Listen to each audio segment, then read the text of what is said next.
Good afternoon, and thank you for joining us today. I do not see that everyone has brought what I asked them to bring. I'm not sure why they didn't or you didn't.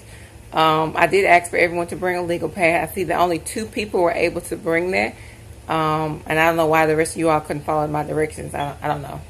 But thank you, Ms. Jones, and thank you, Ms. Smith, for being the only 2 people to bring what I asked you to bring, okay? Appreciate that. Well, as I look around the room, I see that there are faces of confusion and faces of awe, and I do understand why. And that was just my introduction to get you all involved in why we're here today. Today we want to discuss a communication strategy for bettering our intra-office communications. Oftentimes we feel certain ways based on how people send information to us or how we receive the information. And so what we want to do moving forward is just create an atmosphere where our sending and receiving of communications are intentional. Since I've been here for the last 6 months in the student service role, I see that there are some breakdowns in communication and some bridges that could be, some gaps that could be bridged together a little bit more cohesively, okay? So a couple of things that I see or have seen or noticed that are breakdowns are in transferring of calls, how we email, sending and receiving, and then sending out duplicate requests for actions in emails and in Skypes, okay? So with the transferring of calls, it would be beneficial for us to take down or get as much information as we can from the client, transfer that information to the person who you're sending the call to. That will cut down on frustrations for our clients or in our employees.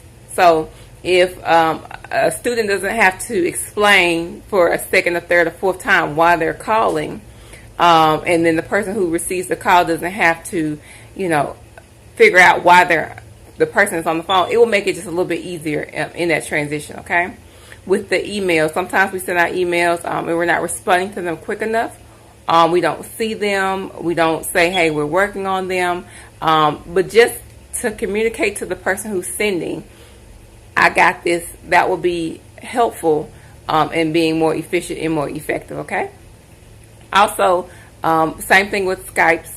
Sometimes we don't see those because we have a lot of communications coming at us at one time, but be mindful that if you do see a Skype come in, to respond and just let the person who sent it know that either you can or cannot respond to it at the moment, how much time it will take for you to do it. Everybody don't communicate the same way, so it is important that we learn each other's preferred method of communication.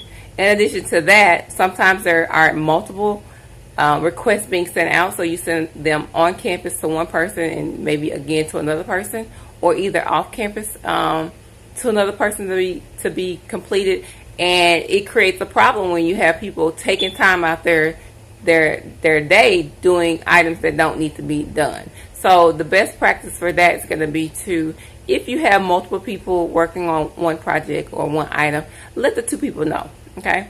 That way you're able to allow those 2 people to work together, or either, when one person, if they're able to do it before the other person, they can just notify each other, okay? So going forward, if we can just make the communication that we have here on campus a lot more smoother, it will be more beneficial to our morale. It will be more beneficial to how we feel about each other and how effective we are when we work. So one of the things that I'm going to request that you all do today is write down your preferred method of communication. So if you prefer to be emailed or something face-to-face or Skype or phone call, let that be known. And so what we'll try to do going forward is use each other's preferred method. That way we can be more effective. Communication is a process of sending a message, receiving a message. Just because you send a message doesn't mean it's received, and just because you receive the message doesn't mean it's received the way the sender intended for you to receive it. So it's very important that we do our due diligence to each other as co-workers and make this a more cohesive environment to be in. So hopefully this brief but short informative meeting is what is needed to help us boost and go forward in how we deal with each other on a day-to-day basis intra-office. Thank you all so much. Bye-bye.